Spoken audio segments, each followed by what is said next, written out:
다 같이 일어서시고 이사야 12장 2절 3절 말씀 한 목소리로 낭독함으로 주일 예배 시작하도록 합니다. 앞에 화면에도 있습니다. 같이 읽도록 하겠습니다.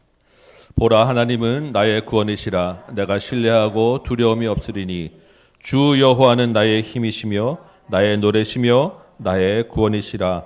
그러므로 너희가 기쁨으로 구원의 우물들에서 물을 기르리로다. 아멘. 아버지 하나님, 주님의 크신 은혜로 이 자리에서 주님을 영화롭게 하는 예배 자리에 참석하게 하시니 감사합니다. 이 예배 가운데 주님 주시는 그 구원의 기쁨과 감격이 있게 하여 주옵시고, 주님을 영화롭게 노래하는 예배 되게 하여 주옵시고, 주님 주시는 그 말씀이 우리 가운데 살아있게 하여 주옵소서. 성령께서 이 자리에 참석한 모든 사람들, 주님을 예배하는 모든 사람들의 마음을 주장하여 주옵소서. 감사하고 예수님의 이름으로 기도합나이다. 아멘. 사도신경으로 우리 신앙 고백 드립니다. 나는 전능하신 아버지 하나님, 천지의 창조주를 믿습니다. 나는 그의 유일하신 아들 우리 주 예수 그리스도를 믿습니다.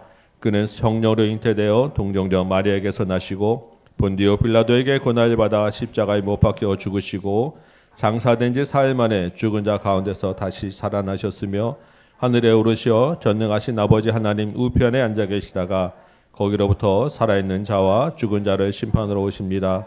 나는 성령을 믿으며 거룩한 공교회와 성도의 교제와 죄를 용서받는 것과 몸의 부활과 영생을 믿습니다. 아멘. 앉으시기 바랍니다. 우리 38장입니다.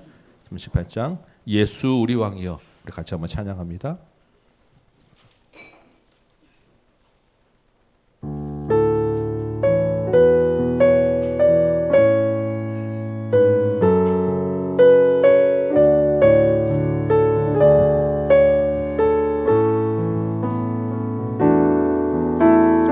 예수 우리 왕이여, 이곳에 오셔서 우리가 왕께 드리는 영광을 받아주소서. 우리는 주님의 백성, 주님은 우리 왕이라.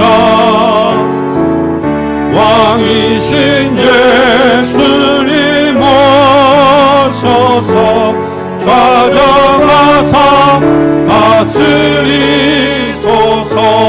아멘. 예수 우리 주시여, 예수 우리 주시여, 이곳에 오셔서 우리가 주께 드리는 찬양을 받아주소서. 우리는 주님의 종들, 주님은 우리 주시라. 주 대신 예수님 오셔서 이 찬양을 받아주소서.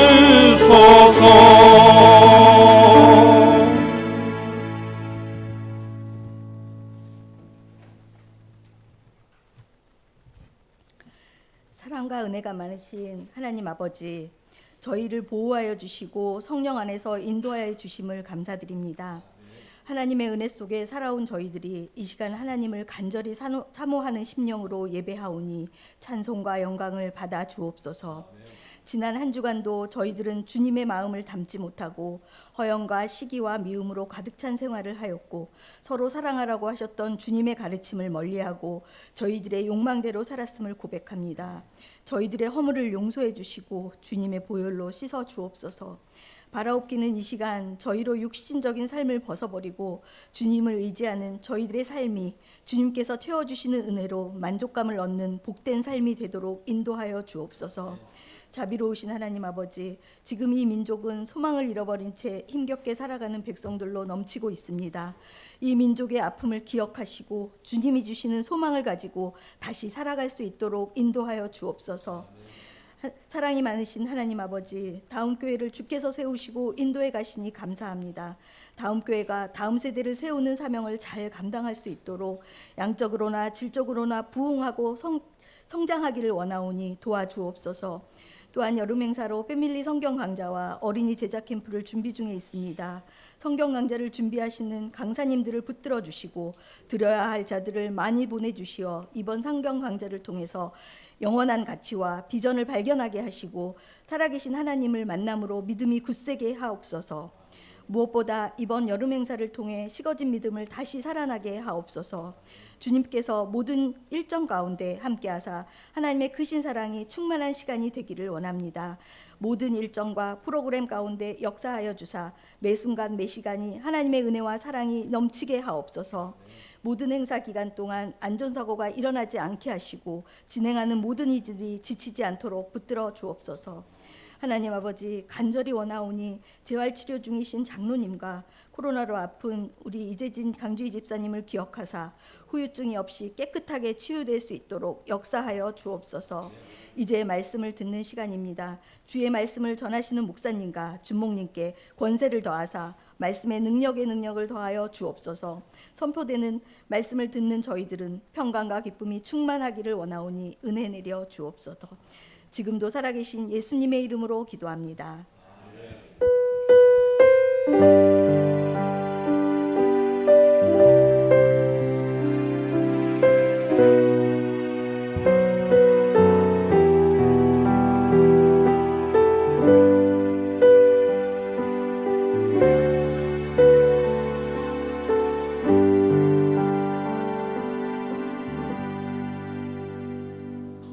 샬롬. 우리 어린이 친구들이 너무 많이 못 왔군요. 그래요. 우리 그럼 어른 설교하겠습니다. 네, 오늘은 슬픔을 기쁨으로 유주 잘 들으세요. 하는 말씀으로 스가랴 다른 얘기를 할까? 이제까지 스가랴가 뭘 배웠냐면 8가지 환상을 봤어요. 다리오 왕 2년 때부터 환상이 보였거든요. 어떤 말씀이었냐면 하나님의 열심이 이제부터 일해서 너희를 완전히 구원할 때까지, 그래서 그 일을 다 마치고 안식할 때까지 열심히 일할 거니까 너희들 힘내, 이런 말씀이었어요. 기억나죠? 그런데 다리오 왕 4년쯤 됐어요. 그랬으니까 어떠냐면 열심히 성전 지어라 해서 사람들이 그때 막 열심히 성전을 짓고 있었거든요. 그 하나님 일을 하면 잘 돼야 되는데 비가 안 왔어요. 그래서 너무너무 하나님 일하기가 힘들었어요. 그것뿐만 아니라 페르시아 나라가 더 점점 강해져가지고 이스라엘 백성들이 너무 많이 힘들었어요. 그렇게 어렵고 힘들 때 하나님께서 내가 일할 거야, 걱정하지 마, 이런 말씀을 주는 거예요. 그런데 스가랴에게 누가 찾아왔냐면 베델 사람들이 찾아왔어요. 뭐라고 했냐면 그 말씀대로 된다며 5월에 저희가 이제까지 금식을 했는데 우리가 계속 금식해야 되나요? 이게 무슨 뜻이냐면 하나님, 우리가 돌아올 수 있게 해주세요, 우리나라가 다시 소망 가운데 쓰게 해주세요 하고 이 사람들이 5월 달에 금식을 했거든요. 근데 이제 돌아왔잖아. 성전도 세워지고. 그러니까 계속 금식해야 돼요? 하고 물어본 거예요. 그랬더니 하나님께서 니네가 5월뿐 아니라 7월에도 금식을 했지. 하나님이 금식한 거 본 거예요? 안 본 거예요? 다 본 거야. 하나님, 우리가 무슨 기도를 하는지 어떻게 하는지 딱 보고 계세요. 우리가 하나님을 안 보지. 그러니까 하나님이 5월 7월에도 니네가 다 금식을 했지. 그런데 궁금한 게 있어. 하나님이 궁금하신 게 있대. 그 금식이 나의 영광을 위해서냐?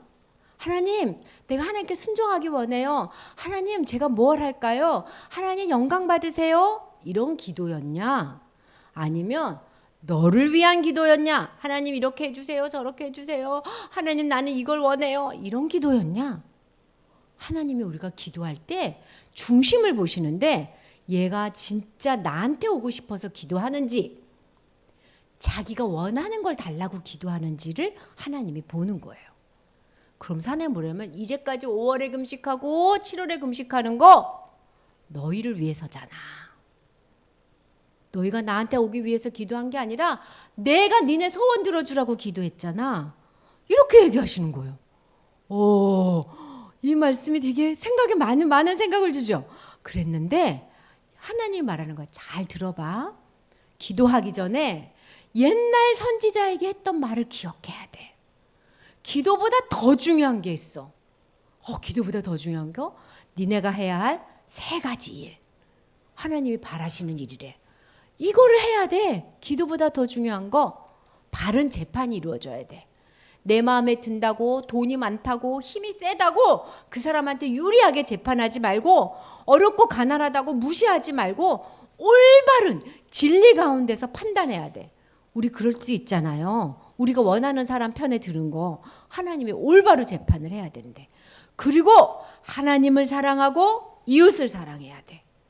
그리고 어렵고 가난하고 불쌍하고 몸이 불편하고 마음이 어려운 친구를 위해서 네가 불쌍히 여기는 마음으로 도와줘야 돼. 이러고 보니까 착하면 돼. 그죠? 착하면 되는 것 같아. 올바른 진리 가운데 행하고 가난한 사람 도와주고 사랑하는 마음 있고 이렇게 하면 돼. 이 3가지를 해야 되고 또 들어봐. 하지 말아야 될 2가지가 있어. 뭐냐면 힘없고 가난한 고아와 가부와 돈 없는 사람들을 힘이 없기 때문에 힘으로 꽉 누르기 좋거든. 누르면 안 돼. 식당 같은 데 가가지고 일하는 분들한테 함부로 대하면 안 되는 거야. 그리고 자기들끼리 모여서 쑥덕쑥덕 거리고 남 해칠 생각하면 안 돼. 왕따 시키면 안 돼. 누구 뒤에서 험담하고 쟤 미워하자 이렇게 하면 안 돼. 하나님이 해야 될 거 3개, 하지 말아야 될 걸 2개를 딱 얘기하시는 거예요. 그러면서 뭐라고 얘기하시냐면 니네가 조상들처럼 금식을 했어. 많이 금식했어. 근데 너희 조상들은 선지자의 말을 안 들었어. 3가지, 2가지 안 했다는 거예요. 안 듣고 계속 말해줘도 안 들어서 내가 어떻게 했냐면 니네 조상을 포로로 끌려가게 했지. 그런데 너희도 그렇게 기도할 거야? 계속? 그렇게 기도하지 마라. 왜? 지금은 내가 너희를 너무 사랑해. 포로로 끌려갔다가 돌아와서 성전 짓고 있잖아요. 그러니까 이제 조상들처럼 보지 않는 거야. 조상들과 달라. 내가 너희 조상은 포로로 끌고 갔지만 이제 너는 내가 열심히 사랑해. 그래서 이제 어떻게 할 거냐면 너와 함께 할 거야. 너 옆에 딱 붙어 있을 거야. 여러분, 우리가 하나님을 떠나지 하나님은 우리 옆에 늘 계세요. 내가 너와 함께 할 거야. 그래서 지금 짓는 이 마을이 아주 행복한 마을이 되게 해줄 거고, 그리고 어린아이부터 노인까지 서로서로 막 사랑을 나누는 아주 멋진 나라가 되게 해줄 거야. 멋진 가정이 되게 해줄 거야. 멋진 교회가 되게 해줄 거야. 하나님 그렇게 얘기하는 거예요. 사람들이 생각했어. 지금은 비도 안 와서 먹을 것도 없고 페르시아가 우리를 괴롭히는데 우리나라가 아주 멋져진다고? 헐, 이런 눈이야. 그게 될까? 하나님 말씀하시는데 속에서 그게 될까? 그러니까 하나님이 딱 아시고 니네 눈에는 깜짝 놀랄 일이지 안 될 것 같지? 성경에 써 있어요. 니네가 생각할 때는 깜짝 놀라고 기이할 일이지 내가 생각할 때는 전혀 놀라운 일이 아니야. 왜냐하면 나는 만군의 하나님이야. 힘이 세대. 하나님의 마음 먹으면 뭐든지 할 수 있대요. 그래, 니네 힘으로는 안 되지만 내 힘으로는 되지. 내가 너희를 사랑해서 이 일을 이룰 거지. 하나님이 뭐라 하냐면 내가 너희를 구원할 거야. 쉬지 않고. 그래서 너희가 내 백성이 되고 내가 너희 하나님이 될 때까지 너희를 계속 찾아갈 거야. 여러분, 이 하나님의 손이 보여야 돼요. 하나님이 계속 우리를 찾아와. 얘야, 내가 너를 구원할 거야. 얘야, 내가 너와 함께 할 거야. 이게 보여야 돼. 이게 안 보이면 하나님 따라가는 거 힘들어. 이게 보여야 돼. 이 손, 이 움직이는 손. 유주 보여요? 유주한테 찾아오는 하나님의 손이? 그래야 행복한데. 그러면 사람이 뭐냐? 이제까지 가뭄이 들었지? 근데 내가 이제부터는 비를 잘 내려서 니네가 수고한 대로 다 거두게 해줄 거야. 여러분, 우리가 하나님을 믿으면 가만히 있어도 하나님이 복을 줄 것 같지? 아니야. 하나님을 믿지 않는 사람은 수고해도 거둘 수 없는데, 하나님을 믿으면 하나님이 수고한 것보다 더 수고한 대로 더 하나님 먹을 것과 입을 것을 준대요. 그러면서 너의 조상을 내가 저주해서 포로로 끌고 갔지만 너희는 내가 사랑하니까 일어나. 이렇게 젖어 있지 마. 실망하지 마. 벌떡 일어나서 네 손에 힘을 줘. 열심히 일해. 이렇게 얘기하시는 거야. 그러면 어떻게 하신대? 거두게 해주신대.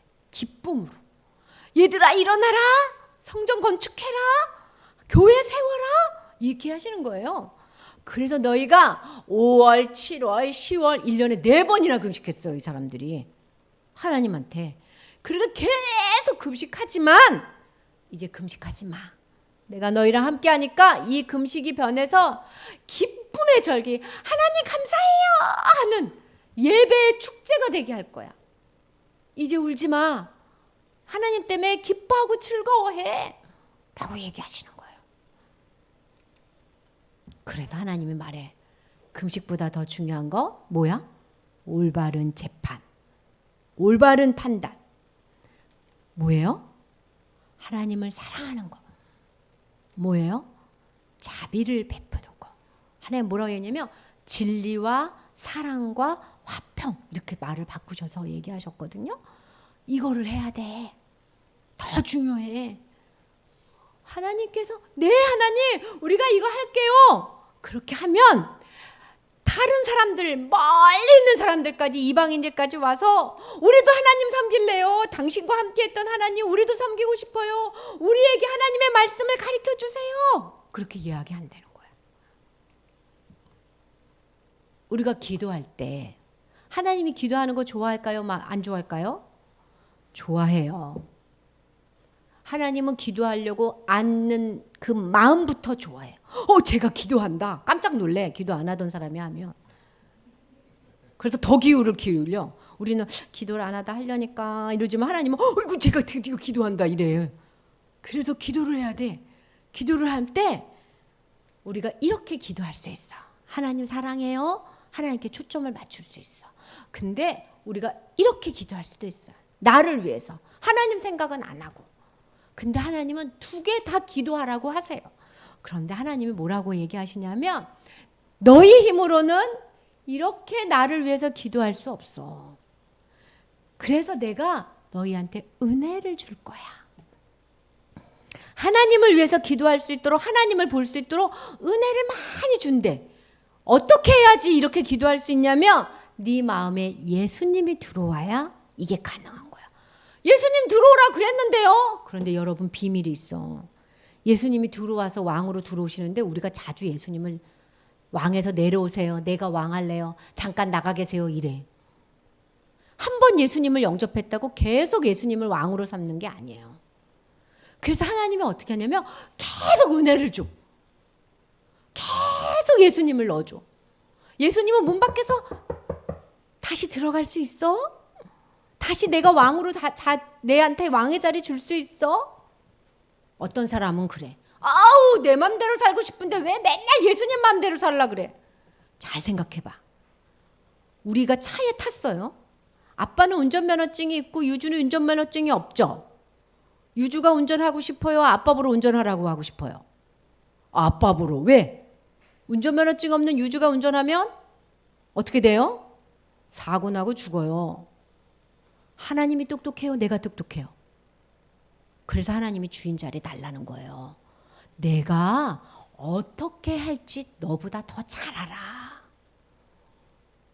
네 맘대로 하면 고생해. 내가 내 맘대로 하려고 너한테 다리를 달라는 게 아니야. 너가 어떻게 해야 되는지 내가 너무 잘 알아서 그래. 그런데도 내 맘대로 할래요. 그러면 유주가 운전하는 거나 똑같아요. 그러지 말아요. 그래서 하나님 뭐 하냐면 얘들아 예수님을 운전대에 앉혀 예수님을 주인으로 삼게 해. 그럼 그 예수님이 너희가 가장 행복한 길로 하나님과 동행하는 길로 인도해 주실 거야. 하나님을 위해서 기도하게 할 거야. 그 하나님의 열심이 지금도 일하는 거예요. 언제부터? 옛날에 아담이 운전대 내놓으세요. 내 맘대로 살래요 하고 선악과 따먹을 때부터. 언제까지? 우리가 하나님한테 온전히 운전대 내놓고 천국에 갈 때까지 하나님은 쉬지 않고 안식하지 못하고 지금도 이러세요. 하나님이 창세기 2장에서 안식한 다음에 그 뒤로 안식을 못 하셨어요. 지금도 하나님은 일하세요. 뭐 하라고? 예수님이 우리 마음에 들어오라고. 자꾸 내쫓거든. 지금 자꾸 내 맘대로 하려 하거든. 하나님 우리한테는 무슨 일이에요? 하나님이 올해 우리 교회에게 8월 달에만 하던 7, 8월 달에 한 달간에 걸쳐서 어떻게 열심히 일하셨는지 이거예요. 태국 선교 보내고 패밀리 강좌 시작하게 하시고 어린이 캠프 보내고. 이거 사람들은 아유 전도사님이 했나 보다. 아유 교회가 8월이니까 또 하나 보다. 아니요. 하나님의 열심히 만들어낸 거예요. 뭐 하라고? 여러분 마음속에 예수님을 다시 주인으로 섬기고 모시라고. 그래서 이번 주 목금토에는 성경 강좌 가는데 또 성경 배우나 보다 이러고 오는 사람 하나님 몰라. 하나님이 지금 나를 찾아오시는구나. 내 마음속에 예수님이 더 커지겠구나. 내가 여기서 예수님을 내 마음의 주인으로 모시고 또 9월, 10월, 11월은 예수님 뜻대로 살아야지 결심하고 들어오는 거예요. 그러면 나에게 말하는 하나님이 있어요. 태국 선교 이렇게 많이 갔지만 각자에게 다 다르게 하나님이 말했어요. 다 다른 은혜를 줬어요. 유주도 은혜 받았죠. 하나님은 유주 찾아왔죠. 근데 성경 강좌에서는 또 다른 하나님이 기다리고 계세요. 이게 하나님의 열심이에요. 여러분 하나님의 열심에 반응하세요. 예수님 내 마음의 왕이 되세요. 내가 운전 안 해요. 손 딱 내놓고 예수님한테 운전을 맡기면 하나님의 복에 복을 더해서 하나님 앞에 눈 감고 죽을 때 그래도 너무 감사했어요 하나님 이러고 죽게 해주실 거예요. 아멘. 네, 우리 친구들 기도할게요. 하나님의 열심이 우리를 계속 가르쳐 주시고 우리를 감동하시고 우리를 깨닫게 해주셔서 감사해요. 하나님 이번 성경 강좌와 제자 캠프 통해서 우리를 또 만나 주시려고 계획하신 거 우리가 잘 들을 수 있도록 사탄 방해 막아주시고 말씀이 필요한 모든 사람에게 마음 문이 활짝 열리게 해주세요. 예수님 이름으로 기도합니다. 아멘. 아멘. 감사합니다. 우리 암송 말씀 한번 볼까요? 이번 주는 스가랴 9장 16절 말씀입니다. 스가랴 9장 16절 같이 한번 읽어보도록 합니다. 시작. 이날에 그들의 하나님 여호와께서 그들을 자기 백성의 양떼같이 구원하시리니 그들이 왕관의 보석같이 여호와의 땅에 빛나리로다. 아멘. 네, 그냥 읽어도 막 은혜가 되죠. 네, 다시 한번 읽어보도록 합니다. 시작. 이날에 그들의 하나님 여호와께서 그들을 자기 백성의 양떼같이 구원하시리니 그들이 왕관의 보석같이 여호와의 땅에 빛나리로다. 아멘. 우리 같이 한번 외워보도록 합니다. 연습 한번 해보세요. 이 말씀이 어떤 의미로 주시는지는 또 설교 가운데 또 말씀드릴 것입니다. 우리 말씀을 같이 한번 입에 익숙하도록 외워보도록 합니다. 이날에 그들의 하나님 여호와께서 그들을 자기 백성 양떼같이 구원하시리니 그들이 왕관의 보석같이 여호와의 땅에서 빛나리로다. 아멘. 이날에 그들의 하나님 여호와께서 그들을 자기 백성 양떼같이 구원하시리니 그들이 여호와의 왕관의 보석같이 땅에서 빛나리라.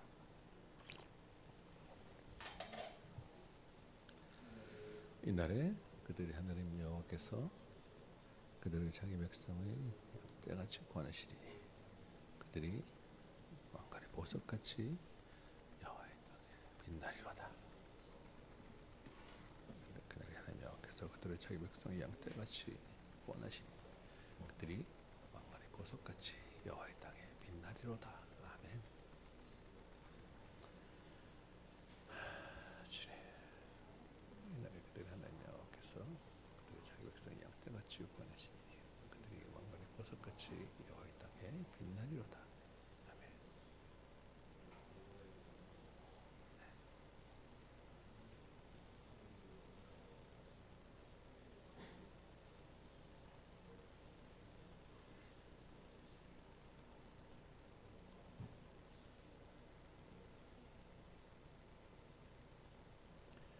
한번 해볼까요? 같이 한번 연습 한번 해보도록 합니다. 시작.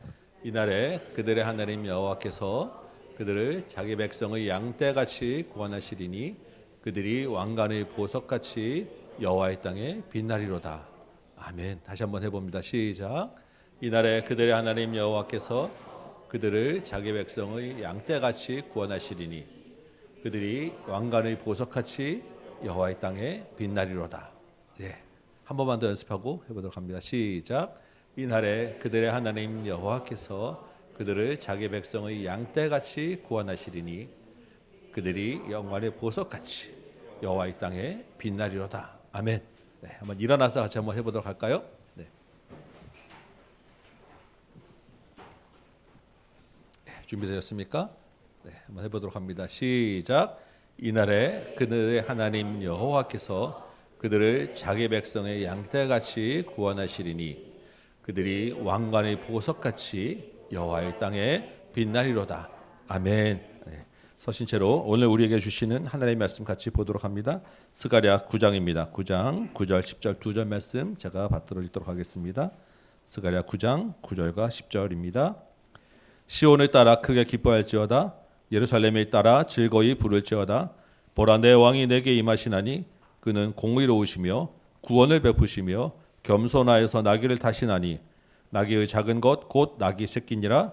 내가 에브라임의 병거와 예루살렘의 말을 끊겠고 전쟁하는 활도 끄르니니 그가 이방 사람에게 화평을 전할 것이요 그의 통치는 바다에서 바다까지 이르고 유브라데 강에서 땅끝까지 이르리라. 아멘.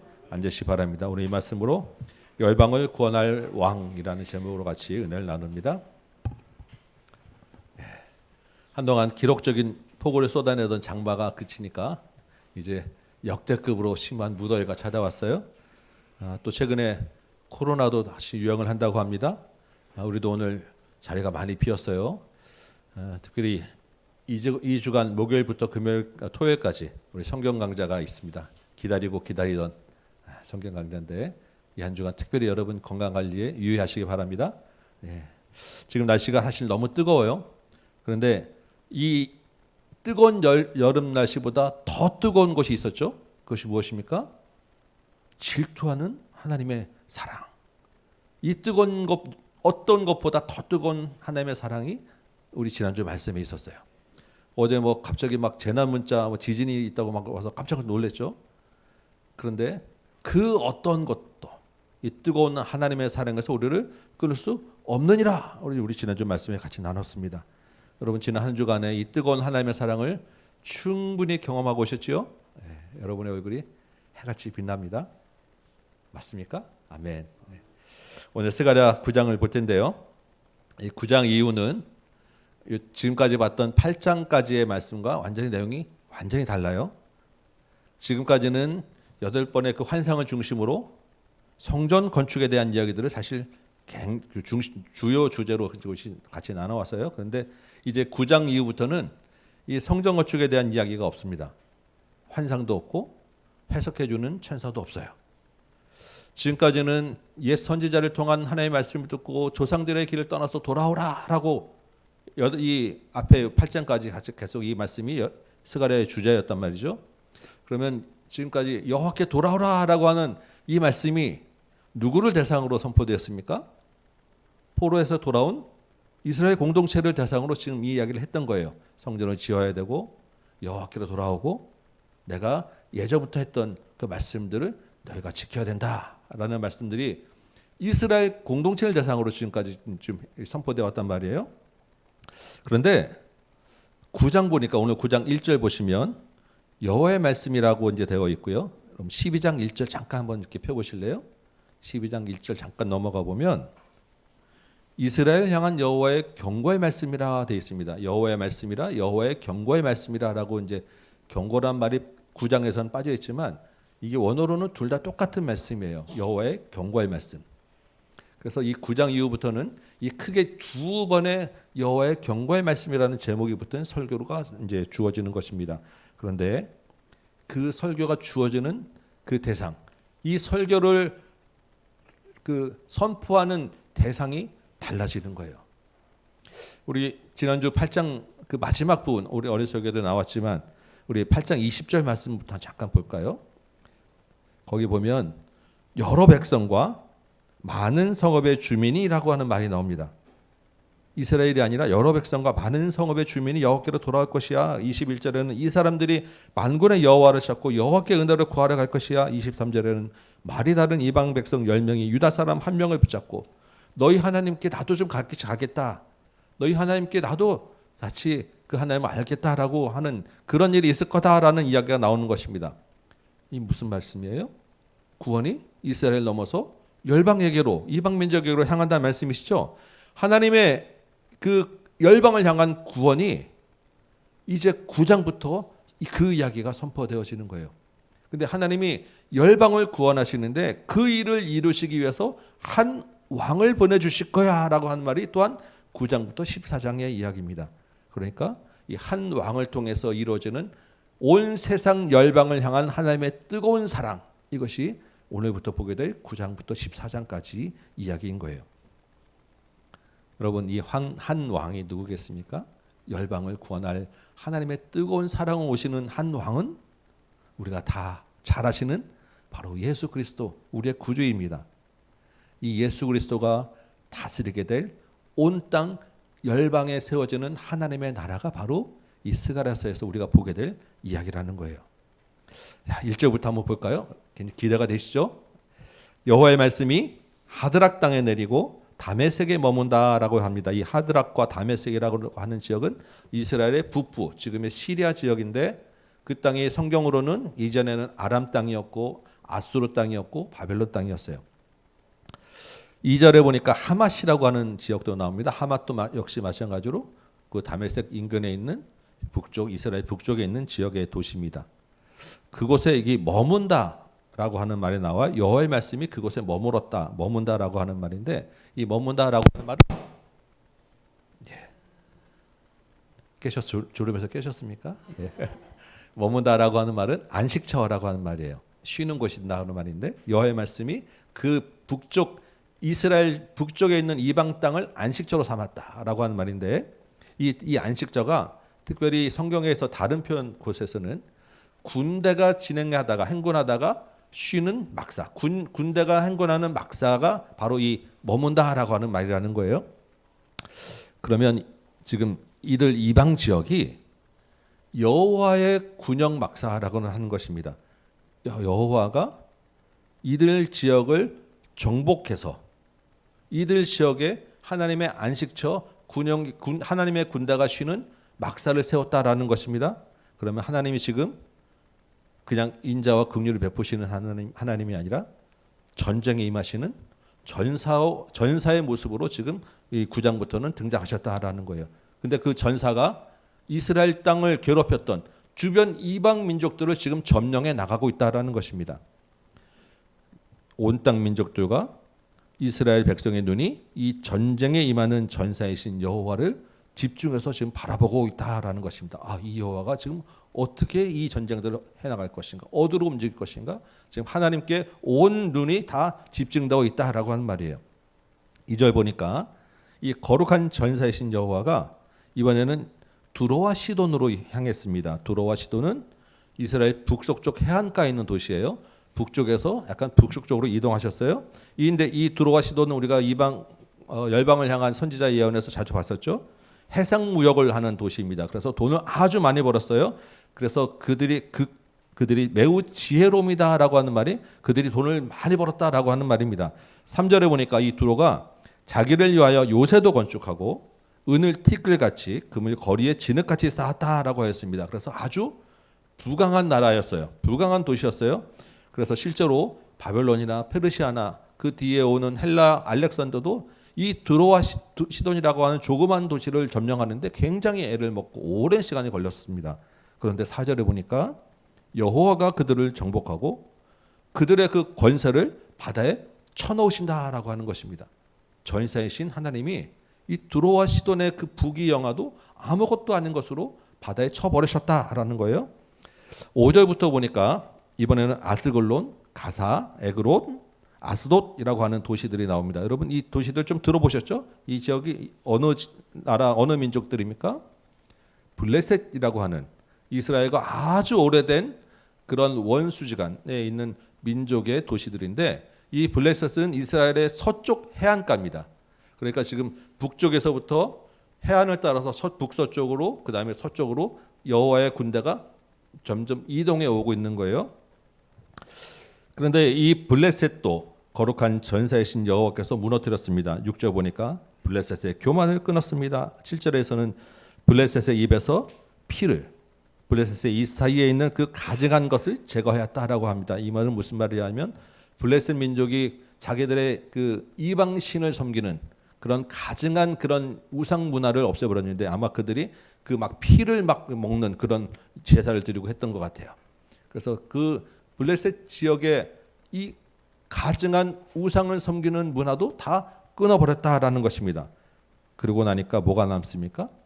그들 가운데 정결하게 된 남은 자들이 있다는 거예요. 그 남은 자들이 하나님께로 돌아와서 유다의 지도자같이 된다고 하고 여부수 사람같이 된다라고 합니다. 여부수는 예루살렘이 다른 말이에요. 그러니까 이 이방 민족 중에서 그 모든 음란한 가증한 제사 그 이방문 그 우상 숭배 문화를 제거하고 그 남은 정결한 사람들은 유다 이스라엘 민족과 같이 된다는 것입니다. 똑같은 예루살렘 민족으로 같이 섞여진다라고 하는 이야기인 거예요. 그러니까 이방 민족의 남은 자들이나 이스라엘이나 똑같이 하나님의 언약 백성이 될 것이다라고 하는 이야기입니다. 8절에 보니까 북쪽에서부터 해안가로 이제 내려오신 하나님이 드디어 어디에 들어오셨어요? 내 집에 들어오셨어요. 내 집은 어디입니까? 예루살렘에 있는 여호와의 성전이죠. 하나님이 이제 드디어 성전에 들어와서 성전에 머무시는 거예요. 그러니까 더 이상 적군이 왕래하지 못할 것이고 포악한 자라고 하는 것은 가난한 자를 압제하고 불의를 행하던 자들인데 이러한 자들이 들어오지 못할 것이다 라고 합니다. 그래서 8절에는 여호와의 눈이 내가 눈으로 친히 보리라. 온 세상을 감찰하고 돌보시리라. 1절에서는 사람들이 하나님의 눈을 바라보았는데 8절에서는 여호와가 온 세상의 눈으로 이제 감찰하고 돌보실 거야 라는 것으로 이 한 단락이 마무리가 됩니다. 여러분 여기까지 이 한 단락이 무슨 말을 하고 있겠습니까?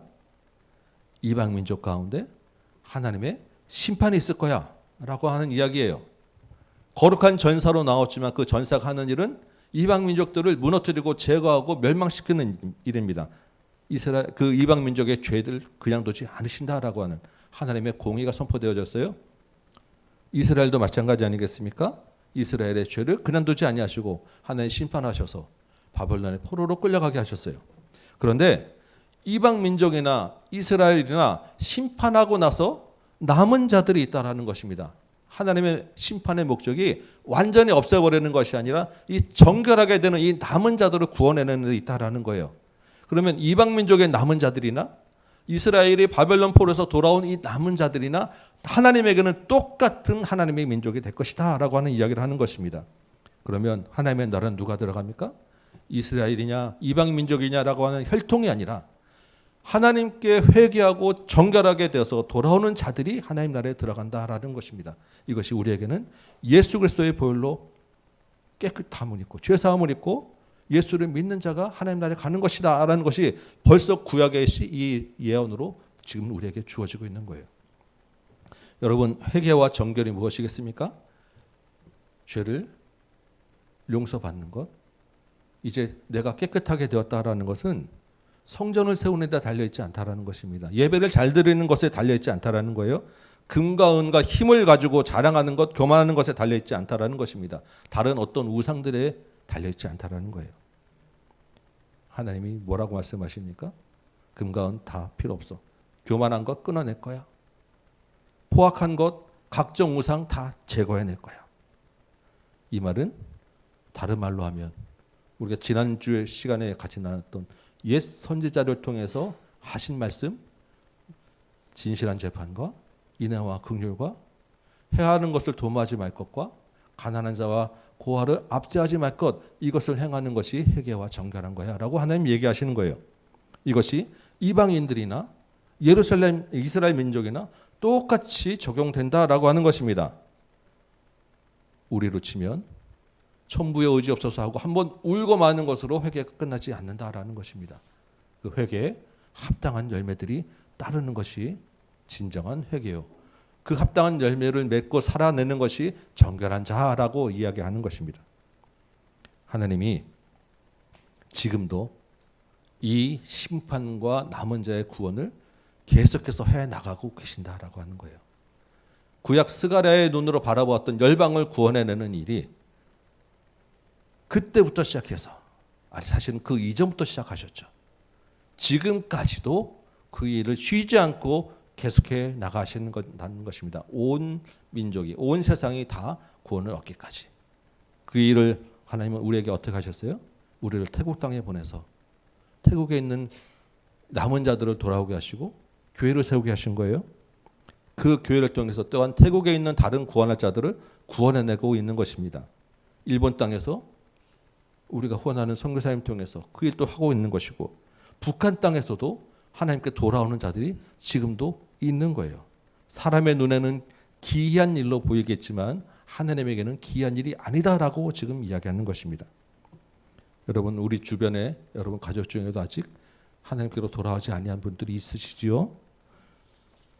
하나님이 지금도 우리에게 일하고 계세요. 여러분, 소망의 끈을 놓지 마시기 바라고 은혜를 계속 구하시기 바랍니다. 우리가 쉬지 않고 전도와 선교에 힘써야 될 일도 여기에 있는 거예요. 우리가 다음 주면 8월 초주 이삭 헌금 드리는 주일입니다.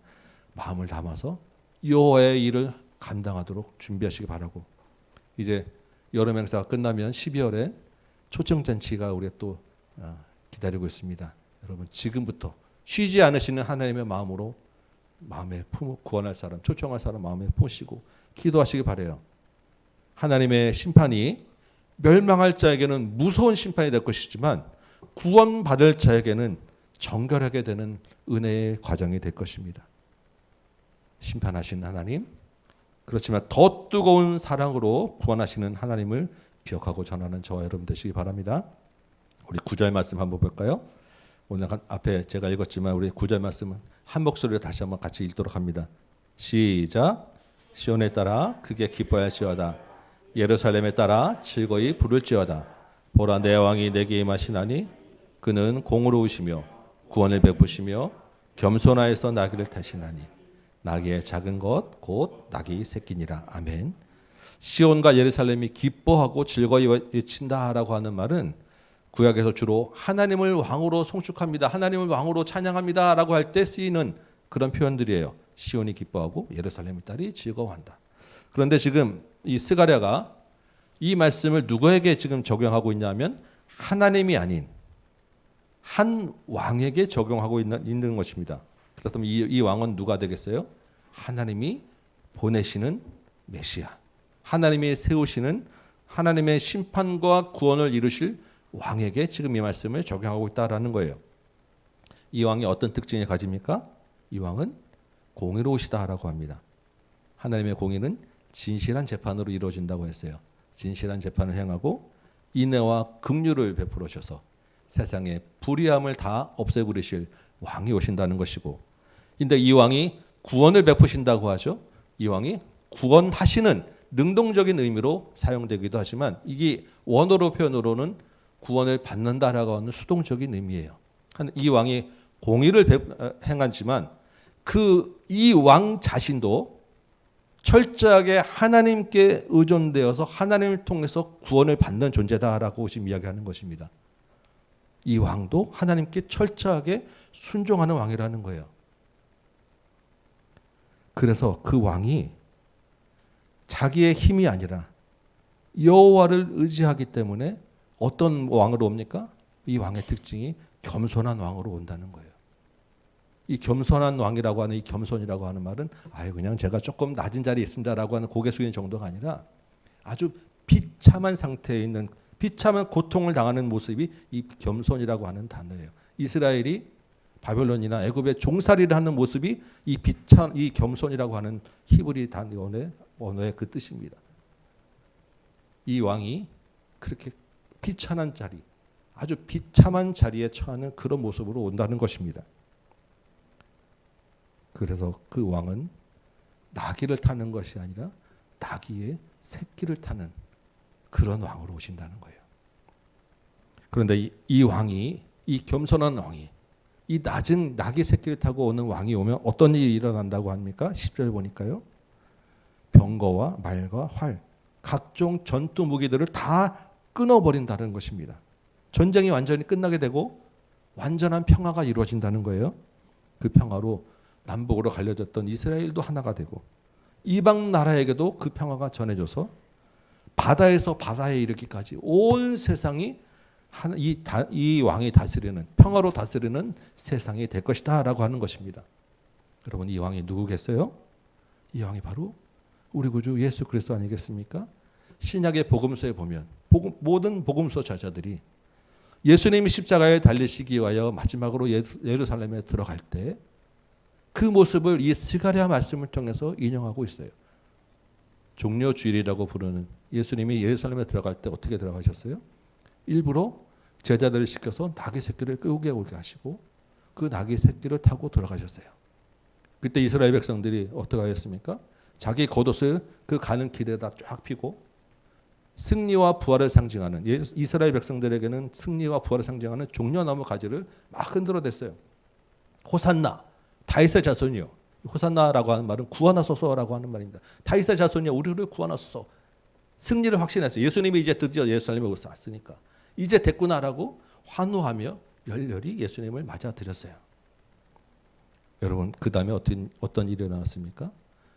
예수님 입성을 앞두고 그 일주일도 안 돼서 그 호산나 다윗의 자손을 환호하던 사람들이 예수를 십자가에 못 박으라고 소리쳤고 그 예수가 십자가에 달려 죽게 되었습니다. 왜 이런 일이 생기게 되었습니까? 이 예수는 겸손하고 의존적인 왕으로 오신다고 했는데 이스라엘이 기대했던 왕은 그런 왕이 아니었기 때문이에요.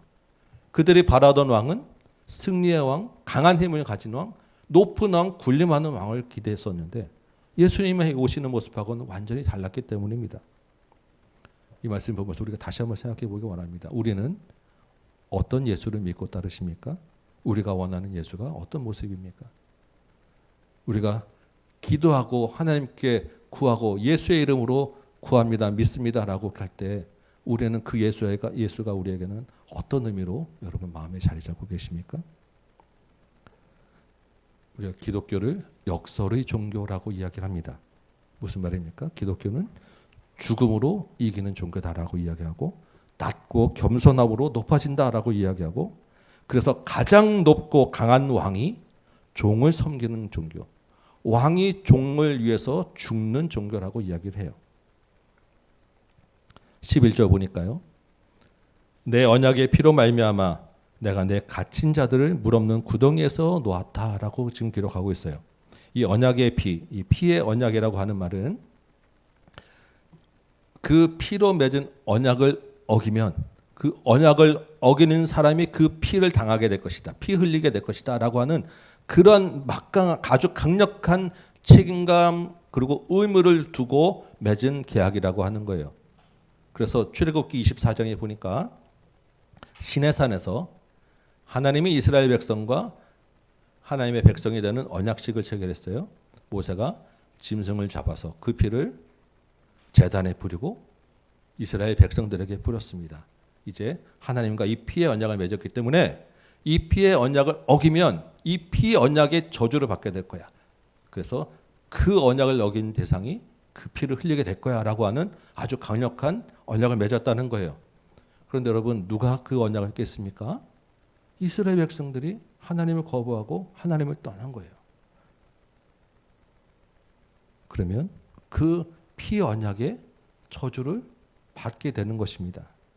그 피 언약의 저주로 받게 되는 것이 물 없는 구덩이에 갇히게 되었다는 거예요. 물 없는 구덩이에 갇히면 꼼짝없이 죽을 수밖에 없어요. 그 물 없는 구덩이가 어디였습니까? 바벨론 포로였던 거예요.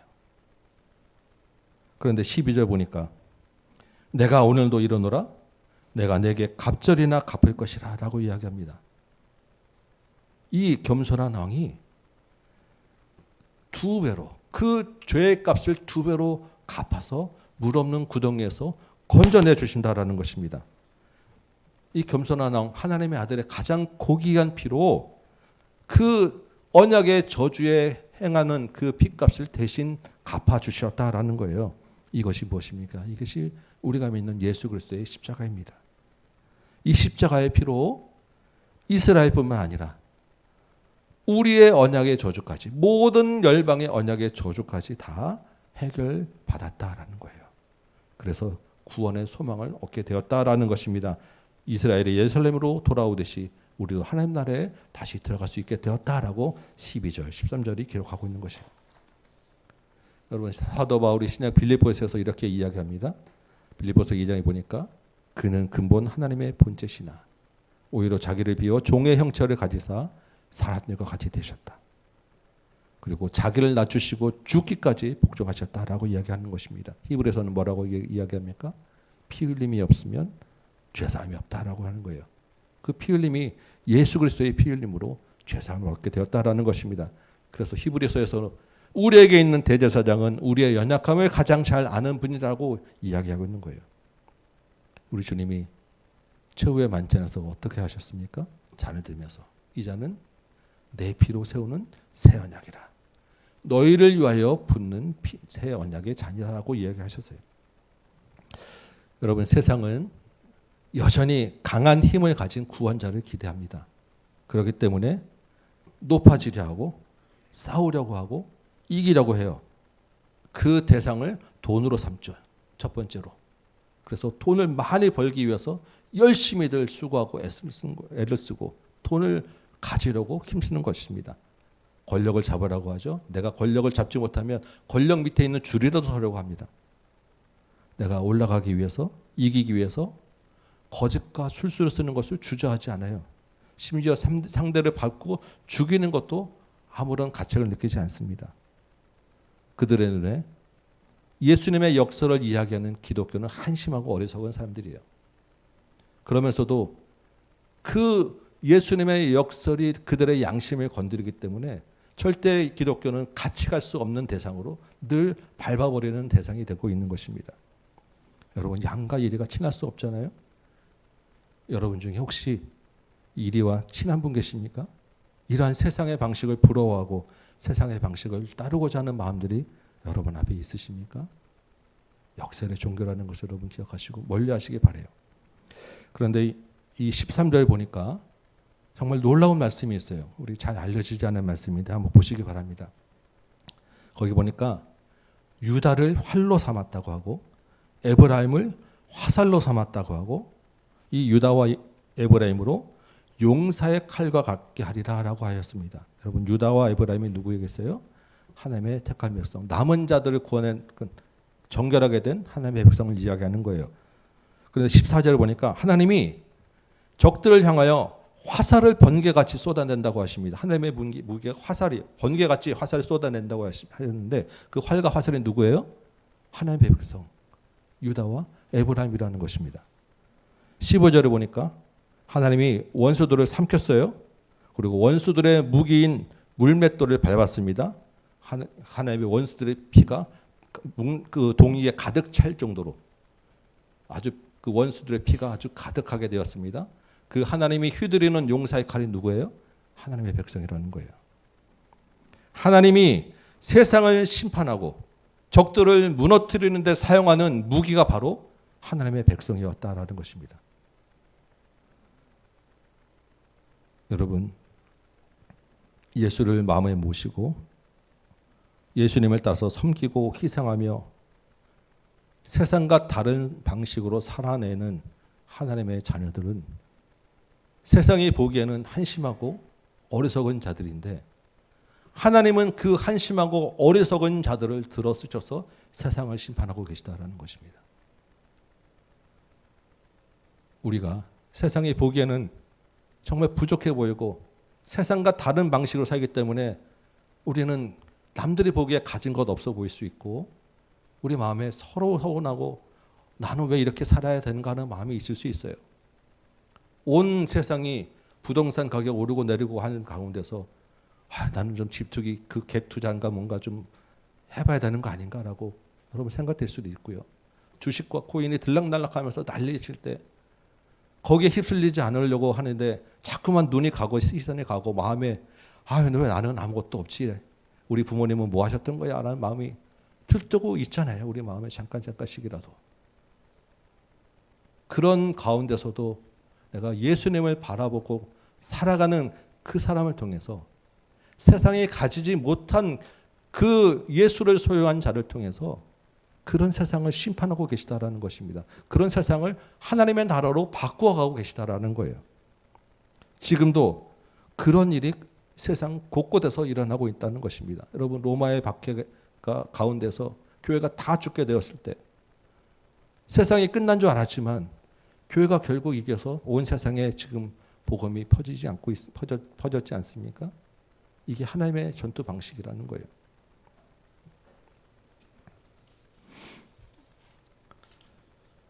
교회가 바로 서고 성도가 온전하여지면 세상이 바뀌는 것입니다.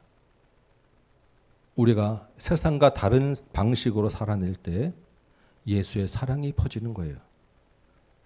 그 예수의 복음을 듣고 오늘 곧 죽으려던 사람이 다시 힘을 내기도 하는 것이고, 절대 다시 볼 수 없을 갈등과 그 원수의 그 자리가 다시 용서가 되고 화해가 되는 자리로 바뀌어지는 것입니다.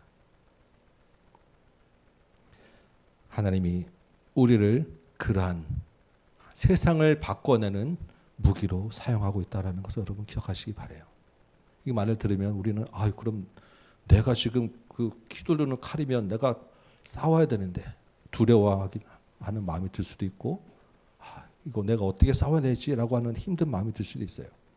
그런데 오늘 우리 암송한 말씀 있지 않습니까? 16절 말씀에 이날에 그들의 하나님 여호와께서 그들을 자기 백성의 양떼같이 구원하신다라고 하는 거예요. 양떼를 돌보시는 것처럼 그 하나님의 백성을 돌보신다라고 하는 것입니다. 하나님의 쓰시는 그 전투 무기를 어떻게 하신다고요? 왕관의 보석같이 영화롭게 여호와의 땅에서 빛나게 해주실 것이다라고 이야기하는 것입니다. 여러분, 사극이나 영화 같은 데서 보면 칼싸움을 막 하죠. 그러면 패한 자의 칼은 어떻게 됩니까? 꼭 부러져요. 그죠? 그리고 하다 보면 저길 어디 구석에 내팽개쳐지고 버려집니다. 이긴 자의 칼은 어떻게 됩니까? 높이 들려요. 꼭 한 번씩 햇빛이 쫙 비추고 그 칼이 번쩍번쩍 빛나게 되지 않습니까? 지금 그 얘기를 하고 있는 거예요. 우리가 하나님의 무기로 사용되어질 때 세상이 보기에는 정말 천하고 쓸모없는 것으로, 하찮은 것으로 보일 수 있지만 하나님이 그 칼을 높이 들어서 번쩍번쩍 빛나게 해주신다는 것입니다. 우리를 비웃는 세상의 칼은 다 부러질지라도 하나님이 사용하시는 우리는 아주 높이 들리게 된다는 거예요. 우리 칼만 남게 될 것이다 라는 것입니다. 아니면 기쁘지 않습니까? 우리에게 그런 소망이 있는 거예요. 그러기에 우리가 하나님의 무기로 사용된다는 것이 얼마나 감사한 일인지 모르겠어요. 17절 볼까요? 그의 형통함과 그의 아름다움이 어찌 그리 큰지. 여러분, 그의 형통함일 때 그가 누구겠어요? 그의 아름다움이라고 할 때 누구의 아름다움을 이야기하겠습니까? 하나님의 형통함과 하나님의 아름다움이 아니에요. 하나님이 들고 쓰시는 하나님의 백성, 하나님의 무기로 사용되는 하나님의 자녀의 형통함을 이야기하는 것이고, 하나님의 자녀가 아름답다라고 이야기하는 것입니다. 그 형통함과 아름다움이 얼마나 멋진지. 그 다음에 뭐가 나옵니까? 곡식과 포도주, 젊은 청년과 젊은 처녀로 나오는 거예요. 곡식과 그 포도주가 풍성해지는 것 같이 하나님의 자녀가 형통하게 될 것이다 라고 하는 것이고, 그 젊은 처녀와 젊은 청년을 바라보는 그 아름다움, 그 젊음의 아름다움이 하나님의 백성에게 있게 될 것이다 라고 이야기하는 거예요. 여호와를 의지하는 백성들이 이 땅에서 누릴 만족과 풍요, 하나님에서 나라에서 누리게 될 영광을 지금 이렇게 표현하고 있는 것입니다. 오늘 예배 시작할 때 읽었던 우리 이사야 말씀을 기억하십니까? 보라, 하나님은 나의 구원이시라. 내가 신뢰하고 두려움이 없으리니 주 여호와는 나의 힘이시며 나의 노래시며 나의 구원이시라. 그러므로 너희가 기쁨으로 구원의 음을 들여서 물을 기르리로다. 여러분, 이 이사야와 스가랴는 200년 이상의 차이가 나는 그런 선지자들입니다. 그렇지만 같은 것을 바라보고 있어요. 바로 하나님이 구원을 이루시기 위하여 이 땅에 보내실 예수 그리스도를 바라보고 있는 거예요. 예수가 하나님의 언약을 어긴 모든 죄인들의 저주를 자신의 피로 대신 갚아주셨어요. 그 피로 갚아주는 대상에는 이스라엘이나 열방이나 이방이나 혈통에 관계되지 않아요. 그 은혜로 우리도 이 자리에 있게 된 것입니다. 예수가 그 온 열방을 구원하는 겸손한 왕, 평화의 왕으로 오셨어요. 그 예수가 우리의 구원이요 힘이 되신 것입니다. 우리를 양떼같이 돌보시고 영화롭게 하시고 아름답고 형통하게 하실 거예요. 이 예수를 마음에 품고 예수의 전투 방식으로 세상을 살아내는 저와 여러분 되시기 바랍니다. 우리를 통해서 온 세상 이 땅을 구원하는 하나님의 역사가 이루어져 갈 것입니다. 우리가 지금 그것을 보고 있지 않겠습니까? 그 하나님의 승리를 같이 경험하는 하나님의 전투 무기가 되는 저와 여러분 되시기 바라요. 구체적으로 이번 주 성경 강좌에서 집중적으로 선지자들의 말씀을 통해서 이 예수를 만나게 될 것입니다. 여러분 강좌 가운데 꼭 이 예수님을 만나고 예수님의 삶의 방식을 따르는 저와 여러분 되시기 바라요. 우리에게 있는 구원의 소망을 포기하지 마시고 초청할 영혼들, 구원할 영혼들을 마음에 품으시기 바랍니다. 우리가 선교지를 매일 갈 수는 없지만 여러분 선교지를 위해서 그 땅에서 이루어지는 그곳에서 사용되어지는 전투 무기들을 위하여 그 땅에 있는 선교사들과 그 땅에 있는 하나님의 자녀들을 위하여 여러분 기도하시기 바라요. 우리가 매일매일 살아가는 이 현장에서 예수를 의지하여 평화와 공의와 겸손으로 살아내는 저와 여러분 되시기 바랍니다. 주님께서 일어나가시는 그 구원의 기쁜 소식으로 이 한 주 보내는 저와 여러분 되시기를 주님의 이름으로 축원합니다. 우리 찬송 한 장하고 같이 기도합시다.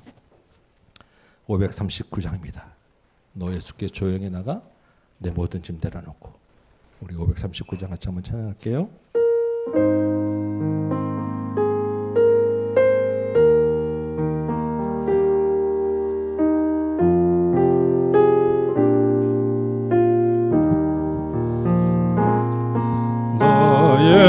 예수께 조용히 나가 내 모든 짐 내려놓고 주 십자가 사랑을 믿어 죄사함을 너 받으라. 주 예수께 조용히 나가 내 마음을 쏟아놓으라. 늘은 이리 보시는 주님 그 은혜를 베푸시리.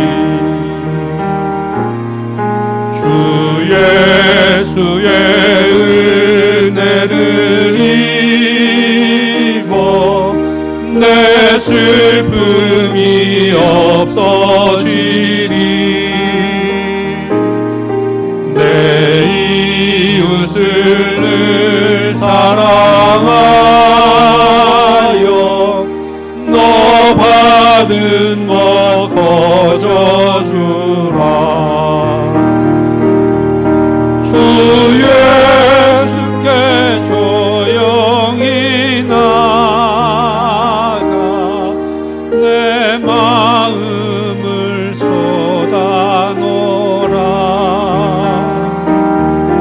늘은 미리 보시는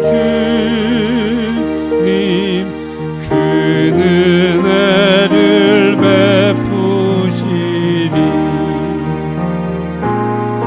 주 예수를 친구로 삼아 늘 내 옆에 모시어라. 그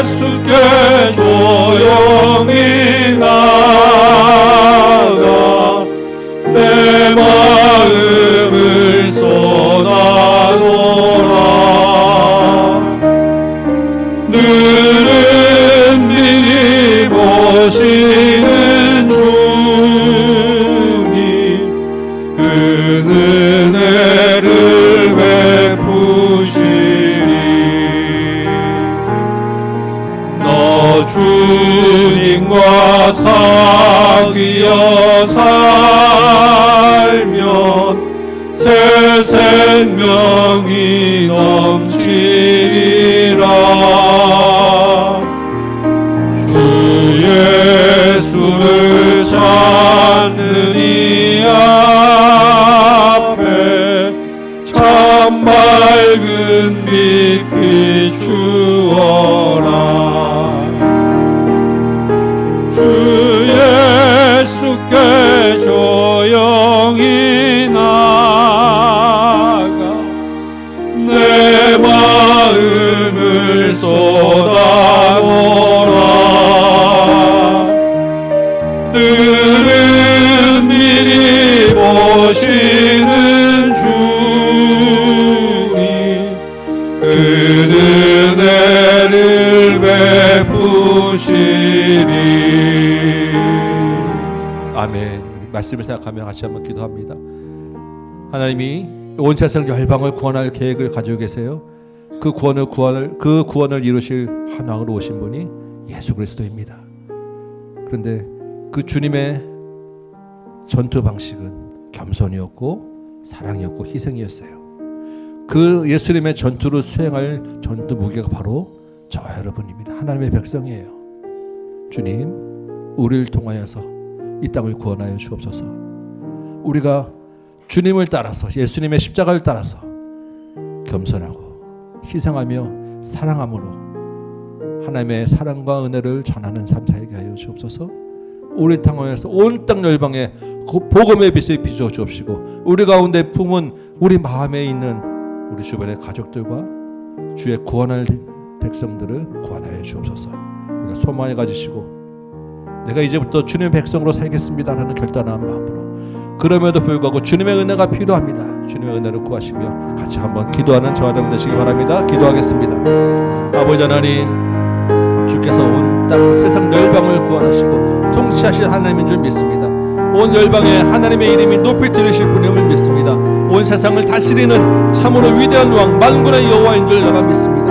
아버지 하나님, 주께서 그런데 그 왕을 이 땅을 구원하시기 위하여 겸손한 낙의 새끼를 타시고 정말 철저히 의존적인 왕을 보내셨사옵니다. 하나님, 내가 이제까지는 내가 그 왕을 나를 구원할 강력한 힘을 가진 왕으로 내가 착각하고 살았음을 고백합니다. 그리하여서 겸손한 왕이 아니라 세상에 있는 권력과 물질과 하나님 힘을 쫓아가고 하나님 세상을 부러워하여 은근히 세상 그 방식대로 나도 살아보려고 하는 마음을 갖고 있었음을 고백합니다. 나의 교만하고 어리석고 하나님 나의 부족한 것 용서해 주옵시고 하나님 예수 그리스도의 삶의 방식으로 주님의 전투 방식으로 주님이 살아냈던 그 세상 방식으로 십자가의 은혜로 하나님 나도 살게 하여 주옵소서. 세상에 볼 때는 미라는 것이고 하나님 세상에 볼 때는 어리석은 것이고 한없이 약한 것일 수 있지만 하나님 주님의 이름으로 살아내는 그 백성이 하나님의 전투 무기로 세상을 심판하고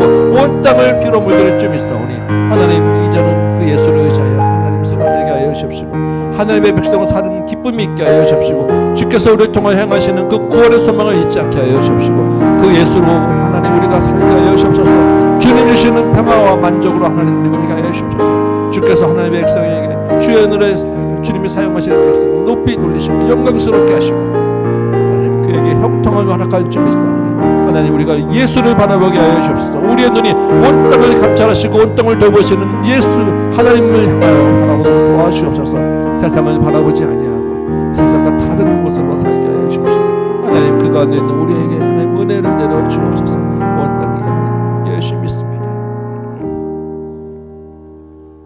아버지 하나님, 주께서 이 땅을 구원하시려고 겸손한 왕 낙이 새끼를 타고 오시는 왕을 보내셨사온데 주님 우리가 이 예수를 믿노라 하면서 세상과 같이 돈과 권력과 힘으로 오는 왕을 기대했음을 고백합니다. 세상이 살아가는 방식을 부러워했음을 고백합니다. 주님 우리의 연약함을 용서하여 주옵시고 이 부족하고 미련한 우리를 들어서 세상을 구원하는 데 사용하시는 하나님의 은혜를 기억하게 하여 주옵소서. 주께서 말씀으로 위해 깨닫게 하셨사오니 온 땅을 구원할 그 구원의 소망을 잊지 않게 하여 주옵시고, 그 구원의 소망으로 하나님 우리의 가족을 품고 우리의 사랑하는 믿지 않는 자들을 품고 선교지와 온 땅을 마음에 품는 우리 다음교회 성도들 되도록 도와주옵시고, 우리를 통하여 하나님의 구원을 이뤄나가시는 그 구원의 기쁨을 노래하는 우리 모든 성도들 되도록 도와주옵소서. 삶의 현장 가운데서 예수님의 이름으로 살아갈 때 세상은 우리를 비웃을 수 있지만 주께서 우리를 형통하게 하시고 우리를 아름답게 하시고 우리를 영화롭게 하신 줄 믿사오니 그 기대와 소망을 가지고 주님 오시는 날까지 온전히 예수만 바라보는 우리 모두 되도록 인도하여 주옵소서. 특별히 이 한 주간 그 예수를 더 깊이 알고 하나님의 마음을 알고자 우리가 2박 3일 성령 강좌를 진행합니다. 우리의 마음이 온전히 하나님께로 향하게 하여 주옵시고 그 말씀을 들을 마음 옥토가 되게 하여 주옵시고 그 말씀이 심어져서 30배, 60배, 100배의 열매로 맺게 하여 주옵소서. 말씀이 필요한 자들이 들어오게 하여 주옵시고 전하는 강사들의 마음을 먼저 움직여 주옵시며 코로나도 이 더운 여름도 하나님 다 물리치고 안전하고 아무 일 없도록 지켜보아여 주옵소서. 회복 과정에 있는 우리 장로님과 여러 가지 이유로 참석하지 못한 우리의 성도들을 기억하셔서 크신 은혜로 주님 함께하여 주옵시고 주의 자녀, 주의 백성이 가는 곳곳에 하나님의 이름이 높이 들리는 교회가 세워지게 하여 주옵소서. 주님께 감사하며 드린 예물 기억하셔서 이 땅에 수고하고 애쓰는 가운데서 일한 만큼 수고한 만큼 거두는 은혜도 있게 하여 주옵소서. 이제는 우리 구주 예수 그리스도의 은혜와 하나님 아버지의 크고 무한하신 사랑하심과 성령님의 감화 감동 역사하심이 여기 모인 모든 심령과 각 가정 위에 주의 몸된 제단 위에 조국교회와 선교 현장 위에 이제부터 영원토록 함께 계실지어다.